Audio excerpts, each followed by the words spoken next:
तो hello my all इनसाइटर्स। तो स्वागत है आप सभी का साइवर्स इनसाइट में। तो जैसा कि पिछले वीडियो में हमने क्लास 11th बायोलॉजी का one of the most important chapter को शुरू किया था, जिसका नाम आपका क्या था, cell the unit of life. ठीक है, तो आज उसी चैप्टर का हम लोग जाएंगे अगला टॉपिक में, जिसका नाम है आपका सेल थ्योरी। ठीक है, तो वीडियो को बहुत ही अच्छे से देखिएगा। ठीक है, आइए फिर वीडियो को शुरू करते हैं। तो जैसा कि आप लोगों को पता है कि हर एक इंसान, हर एक पेड़, हर एक जानवर किससे बना होता है, सेल का बना होता है। उसी पर आपका है यह सेल थ्योरी। ठीक है, तो सबसे पहले आज के टॉपिक में हम लोग क्या जानेंगे कि आपका सेल थ्योरी होता क्या है। ठीक है, सबसे पहली चीज तो हम लोग आज पढ़ेंगे किसको, आपका सेल थ्योरी को। उसके बाद फिर आपके सेल थ्योरी में कुछ एक्सेप्शंस मिलेंगे आपको। ठीक है, उसके बाद फिर हम लोग उनको देखने वाले हैं। उसके बाद फिर आपका कुछ ओवरव्यू ऑफ सेल, सेल का बस ऊपरी ऊपरी सेल को पढ़ेंगे कि सेल के अंदर कौन कौन सी चीजें होती है। ठीक है, तो बिना किसी देरी के मैं लेक्चर को शुरू करना चाहूंगा। चलिए फिर हम लोग पहला टॉपिक देखते हैं, आपका क्या करता है एनसीईआरटी बोल क्या रही है। देखो, ये जो आपका सेल थ्योरी है, ठीक है, सेल थ्योरी में सबसे पहला इंसान आता है आपका जो देने वाले, ये आपके कौन है, मैथियस स्लाइडेन। ठीक है, मैथियस स्लाइडेन कौन थे आपके, ये एक जर्मन बॉटनिस्ट थे। ठीक है, जर्मन बॉटनिस्ट, इन्होंने 1838 में, ठीक है, क्या क्या 1838 में ये क्या थे, आपके बॉटनिस्ट थे। दैट मीन्स बॉटनिस्ट कौन होता है, जो प्लांट्स का स्टडी करते हैं। ठीक है, तो इन्होंने क्या किया, ही स्टडीड इन्होंने क्या किया, प्लांट्स को स्टडी किया। ठीक है, इन्होंने क्या किया, प्लांट्स को स्टडी किया। और प्लांट्स को स्टडी करने के बाद इन्होंने क्या बोला कि ऑल प्लांट्स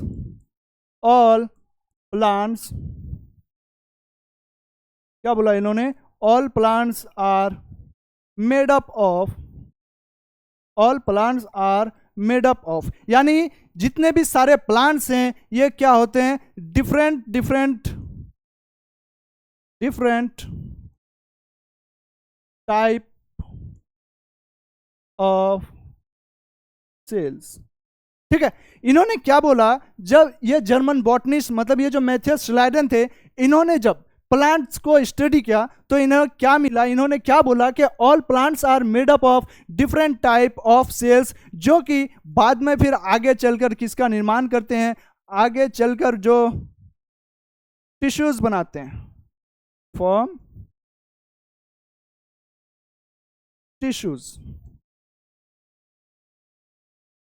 ठीक है, जो आगे चल के क्या बनाते हैं, टिश्यूज बनाते हैं। तो ये कौन थे, आपके मैथियस स्लाइडेन थे। ठीक है, उनके बाद फिर उनके तुरंत एक साल बाद जब आपके ये कौन थे, ब्रिटिश एक जूलॉजिस्ट थे, जिनका नाम आपका क्या था, थियोडोर शवान। ठीक है, थियोडोर शवान कौन थे, एक ब्रिटिश जूलॉजिस्ट। इन्होंने साल 1839 में, ये ईयर याद रखिए कब, साल 1839 में सबसे पहले ये आपके क्या थे, जूलॉजिस्ट थे। दैट मीन्स जूलॉजिस्ट कौन होता है, जो एनिमल्स का स्टडी करते हैं। ठीक है, तो सबसे पहले उन्होंने क्या किया, एनिमल्स को स्टडी किया। और एनिमल को स्टडी करने के बाद उन्होंने क्या निष्कर्ष निकाला, उन्हें क्या कंक्लूजन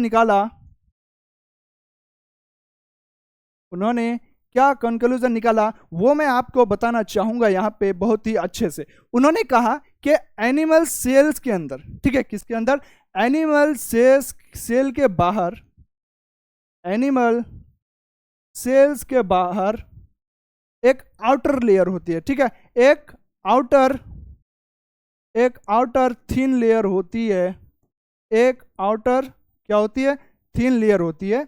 ये आपके कौन थे, थियोडोर शवान थे, जो एक कौन थे, ब्रिटिश जूलॉजिस्ट थे। इन्होंने साल 1839 में जब किसको ये स्टडी किया, आपके एनिमल सेल को, तो उन्होंने क्या कंक्लूजन निकाला कि जितने भी सारे आपके एनिमल सेल्स हैं उनके बाहर, मतलब एनिमल सेल के बाहर एक आउटर थिन लेयर होती है, जिनको हम उस वक्त क्या नाम दिया गया था, उन्होंने सेल मेम्ब्रेन दिया था। ठीक है, सेल मेम्ब्रेन। ठीक है, और जो आजकल जिसको हम लोग क्या नाम देते हैं, इन्हें प्लाज्मा मेम्ब्रेन के नाम से जो आजकल जाना जाता है, कि कौन, प्लाज्मा मेम्ब्रेन।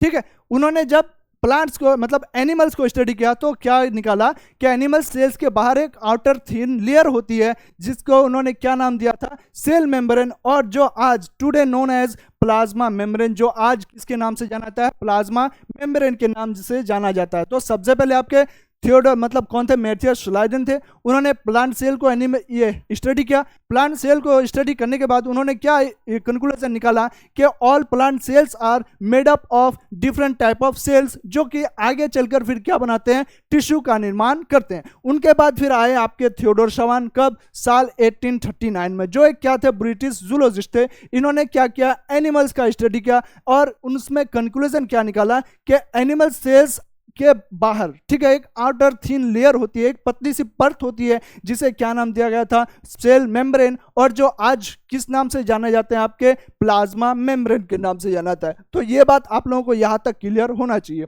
अब हम लोग चलते हैं आगे। अब उन्होंने क्या किया, प्लांट्स एनिमल सेल्स को तो स्टडी किया ही, साथ साथ आपके किसको भी क्या, थियोडोर शवान ने ही स्टडीड प्लांट सेल्स। और प्लांट सेल्स को स्टडी करने के बाद उन्होंने बोला कि प्रेजेंस ऑफ, उन्होंने क्या निष्कर्ष निकाला कि प्रेजेंस ऑफ सेल वॉल, ठीक है, किसका प्रेजेंट होना, सेल वॉल का प्रेजेंट होना is a unique character of plant cell, ठीक है। मतलब उन्होंने बोला कि प्लांट सेल में सेल वॉल का प्रेजेंट होना एक क्या है, यूनिक कैरेक्टर है। कब, जब उन्होंने प्लांट सेल को स्टडी किया। उसके बाद जो आपके शवान थे उन्होंने एक हाइपोथेसिस दिया। हाइपोथेसिस क्या दिया कि all plants and animals are composed of cells, ठीक है, एंड प्रोडक्ट ऑफ सेल्स। मतलब ये जो आपके प्लांट्स होते हैं और एनिमल्स होते हैं ये कंपोज्ड होते हैं, ये बने हुए होते हैं किससे, सेल से, और सेल के किससे, प्रोडक्ट से, ठीक है। सेल के प्रोडक्ट्स जैसे सेल्स में आरएनए होता है ना, आरएनए हो गया, डीएनए हो गया, आपके एंजाइम्स हो गए, ठीक है, ये प्रोटीन हो गए, ये सभी क्या है, सेल्स के प्रोडक्ट्स होते हैं, ठीक है।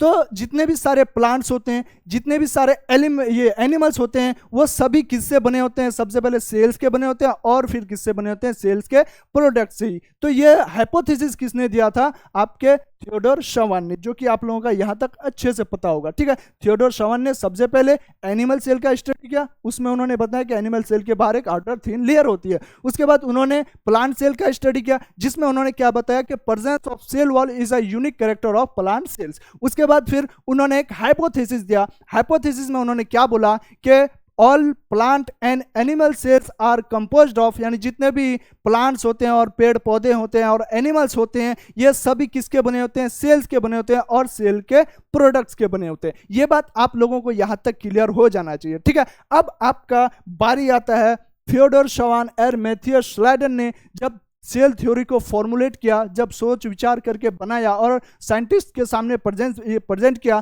तब उन्होंने कौन सा हाइपोथेसिस दिया, तब उन्होंने बोला कि ऑल लिविंग ऑर्गेनिजम्स, ठीक है, यहाँ पे उन्होंने क्या बोला कि all living organisms are composed of cell and products of cell, ठीक है। जितने भी सारे लिविंग ऑर्गेनिजम्स होते हैं, जितने भी सारे जीव जंतु होते हैं, ठीक है, जीवित ऑर्गेनिजम्स होते हैं, वे सारे ऑर्गेनिजम्स किसके बने होते हैं, आपके सेल के बने होते हैं और सेल के प्रोडक्ट्स के बने होते हैं। ये बात किन्होंने कहा, मैथियस श्लाइडन एंड थियोडोर शवान ने। बट एक चीज यहां पे इस सेल थ्योरी में ड्रॉबैक, मतलब इस सेल थ्योरी में एक चीज की कमी थी। उन्होंने, किसने, मैथियस श्लाइडन और थियोडोर शवान ने जो एक चीज नहीं बताई वो क्या थी, ये जो ड्रॉबैक है ना, ये ड्रॉबैक बोले तो कमी क्या थी कि हाउ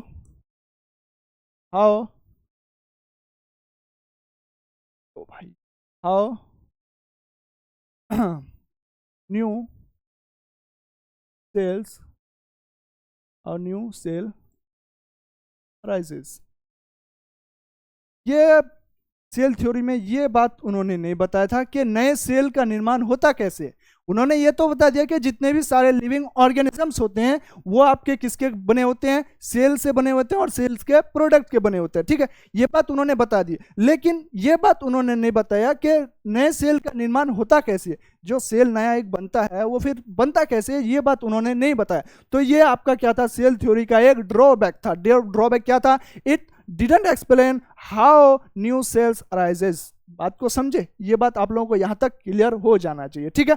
सेल मतलब सेल थ्योरी का ड्रॉबैक क्या था? सेल थ्योरी ये बताने में नाकाम रही थी कि नए सेल्स का निर्माण, नई कोशिकाओं का निर्माण होता कैसे है, ठीक है। It didn't explain how new cell arises, ठीक है। सेल हो गया यहाँ पे, बात को समझे।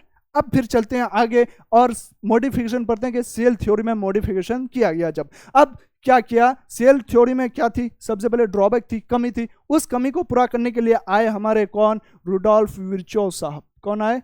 रुडोल्फ विर्चोव साहब, ठीक है। इन्होंने साल 1855 में, कब? साल 1855 में आए और क्या किया? जो मैथियस श्लादेन और थियोडोर शवान ने सेल थ्योरी में एक कमी छोड़ दी थी कि नए सेल का निर्माण कैसे होता है, वो फिर उन्होंने, किसने मॉडिफिकेशन किया? आपका रुडोल्फ विर्चोव ने। और उन्होंने क्या बोला? आके बोला आपका, उन्होंने बोला omnis सेल्यूला E सेल्यूला, omnis सेल्यूला E सेल्यूला।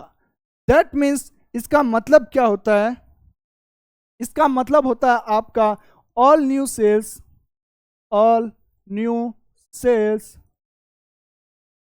arises from pre-existing cells,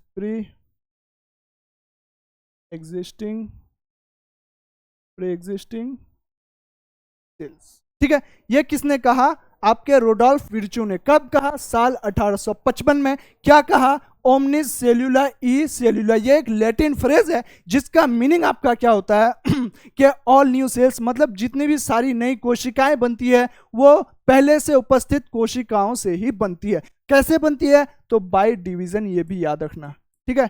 कैसे बनती है? कैसे बनती है? बाय डिवीजन, यानी विभाजन के द्वारा, बाय डिवीजन, ठीक है। ये किसने कहा? आपका रुडोल्फ विर्चोव ने। क्या कहा? कि all new cell arises from pre existing cell by division. नई कोशिकाओं का निर्माण पूर्व उपस्थित कोशिकाओं से होती है। किसके द्वारा? विभाजन के द्वारा। तो सेल थ्योरी का जो ड्रॉबैक था उसको किसने कंप्लीट किया? आपका रुडोल्फ विर्चोव ने। ये बात याद रखना, ठीक है। रुडोल्फ विर्चोव ने क्या कहा था? आपका ओमनिस सेल्यूला ई सेल्यूला। ये बात भी आप लोगों को क्लियर रखना है।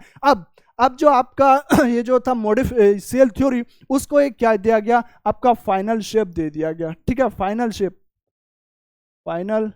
जिसको बोलते हैं हम लोग, उसमें आप अभी आज के टाइम पे सेल थ्योरी क्या, किस नाम से जाना जाता है? सबसे पहला तो आपका all new cells are composed of से ऑल न्यू ऑर्गेनिज्म, मतलब जितने भी सारे ऑर्गेनिजम्स होते हैं वो कंपोज होते हैं किसके? सेल्स के। और प्रोडक्ट होते हैं किसके? सेल के, ठीक है। ये बात आप लोगों को पता होना चाहिए। उसके बाद सेल थ्योरी आजकल दूसरा क्या नाम से जाना जाता है? All new cells rises from या फिर come from pre existing cell. ये आज का सेल थ्योरी आज के नाम से जाना जाता है, ठीक है। आजकल के टाइम पे सेल थ्योरी इसी के नाम से जाना जाता है कि ऑल ऑर्गेनिजम्स के जितने भी सारे जीव जंतु होते हैं वो किससे बने होते हैं? सेल के बने होते हैं और सेल के प्रोडक्ट के बने होते हैं, ठीक है। और दूसरा कि जितने भी सारे नए सेल्स होते हैं वो कहाँ से आपका आते हैं या फिर कहां से अराइज करते हैं? प्री एग्जिस्टिंग सेल से अराइज करते हैं। कैसे? तो बाय डिवीजन। ये भी आपको याद रखना है, बाय डिवीजन,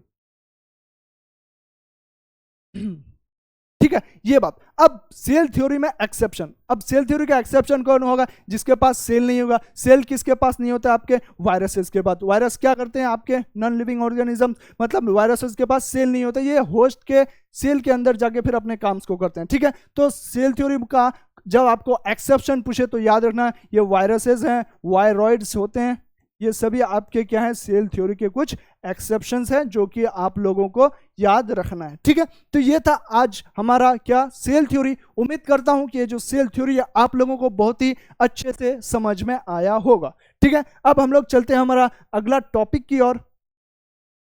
अगला टॉपिक आपका क्या बचा यहाँ पे? हाँ, ये आपका सेल थ्योरी। यहाँ पे आपका एनसीईआरटी कुछ बोल रहा है, इसको हम लोग फिर देख लेते हैं कि यहाँ पे एनसीईआरटी आपके एनसीईआरटी ने बोला क्या और मैंने यहाँ पे पढ़ाया क्या, उसको भी अच्छे से एक बार देख लेते हैं। आपका यहाँ पे सेल थ्योरी क्या बोल रहा है कि साल 1838 में मैथियस श्लाइडेन एक क्या थे? जर्मन बॉटनिस्ट थे। उन्होंने एग्जामिन किया, उन्होंने स्टडी किया large number of plants and observe that all plants are composed of different kinds of क्या, सेल्स के। जितने भी सारे प्लांट्स होते हैं वो कंपोज्ड होते हैं किसके, different different kind of cells के, जो फिर बाद में चलकर किसका निर्माण करते हैं, आपका टिश्यूज का निर्माण करते हैं। ठीक है, अब उसके बाद फिर about the same time Theodor Schwann, ये याद रखना, ठीक है, कौन, थियोडोर शवान 1839। उसके बाद फिर मतलब 1838 में सबसे पहले मैथियस श्लाइडेन एक जर्मन बॉटनिस्ट थे, उन्होंने क्या किया, प्लांट्स को स्टडी किया। उन्होंने उसमें क्या बताया कि जितने भी सारे प्लांट्स होते हैं वो डिफरेंट डिफरेंट काइंड्स के किससे, सेल से बने होते हैं, जो फिर बाद में चल के किसका निर्माण करते हैं, टिश्यूज का निर्माण करते हैं। बट फिर उसी टाइम पे 1839 में आपका आता है कौन, थियोडोर शवान, जो एक क्या होते हैं, ब्रिटिश जूलॉजिस्ट होते हैं। वो क्या करते हैं, वो क्या होते हैं, एक ब्रिटिश जूलॉजिस्ट, वो स्टडीड करते हैं different types of animal cells and reported that, और ये कहते हैं कि cells had an thin outer layer. ठीक है, सेल के पास क्या होता है, एक पतली सी आउटर लेयर होती है, which is today known as the, जो आजकल किसके नाम से जाना जाता है, प्लाज्मा मेम्ब्रेन के नाम से जाना जाता है। ये बात आप लोगों को अच्छे से क्लियर होना चाहिए। ठीक है, उसके बाद he also concluded based on his studies on plant, मतलब फिर उन्होंने किसमें किया, प्लांट सेल में भी स्टडी किया, और क्या बताया कि that presence of cell wall is a unique character of the plant cells. ठीक है, कि सेल वॉल का, कोशिका भित्ति का प्रेजेंस होना किसी भी प्लांट सेल में, ये क्या है, यूनिक कैरेक्टर है। किसने कहा, थियोडोर शवान ने कहा। ठीक है, ये बात आप लोगों को क्लियर। अब आगे बोल रहा है, on the basis of this, इसी के बेसिस पर उन्होंने क्या किया, शवान प्रपोज अ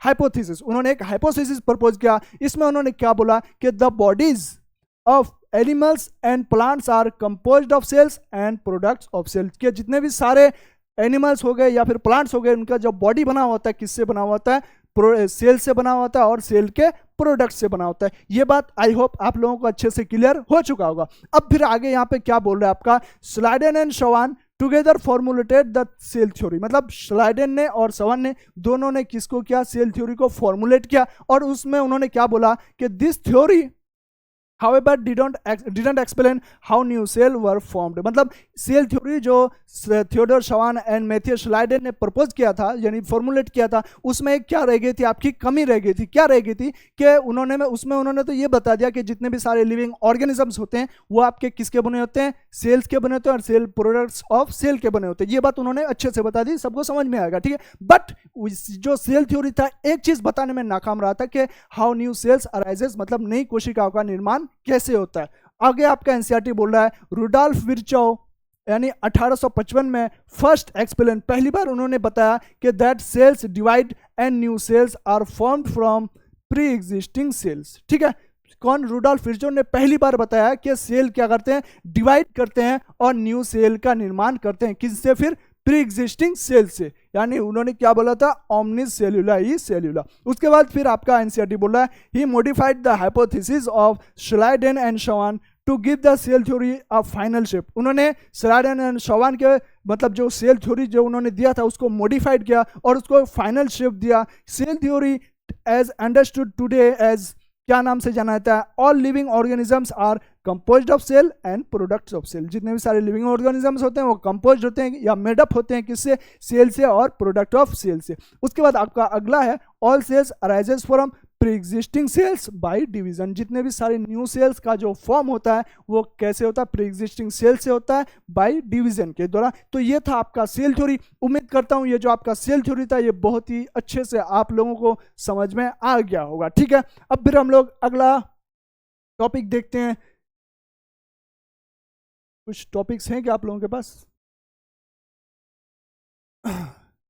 आज आपका टॉपिक नहीं बचा होगा मेरे हिसाब से, तो आज का लेक्चर हम लोग यहीं तक खत्म करते हैं। मैं उम्मीद करता हूं कि जितने भी सारे मेरे साइवर्स इनसाइट्स के फैमिली मेंबर्स होंगे उनको आज का वीडियो, आज का लेक्चर बहुत ही अच्छे से समझ में आया होगा। आई होप ये जो वीडियो है आप लोगों को जो भी मैं कंसेप्ट समझाया आपको सेल थ्योरी का अच्छे से समझ आ गया होगा। तो वीडियो को शेयर जरूर करें, चैनल को सब्सक्राइब जरूर करें और हमेशा जुड़े रहें हमारे साथ, साइवर्स इनसाइट के मेंबर्स बने रहें हमेशा। ठीक है, तो आज का लेक्चर हम लोग यहीं खत्म करते हैं, मिलते हैं फिर अगले लेक्चर में। तब तक के लिए शुक्रिया, जय हिंद, जय भारत।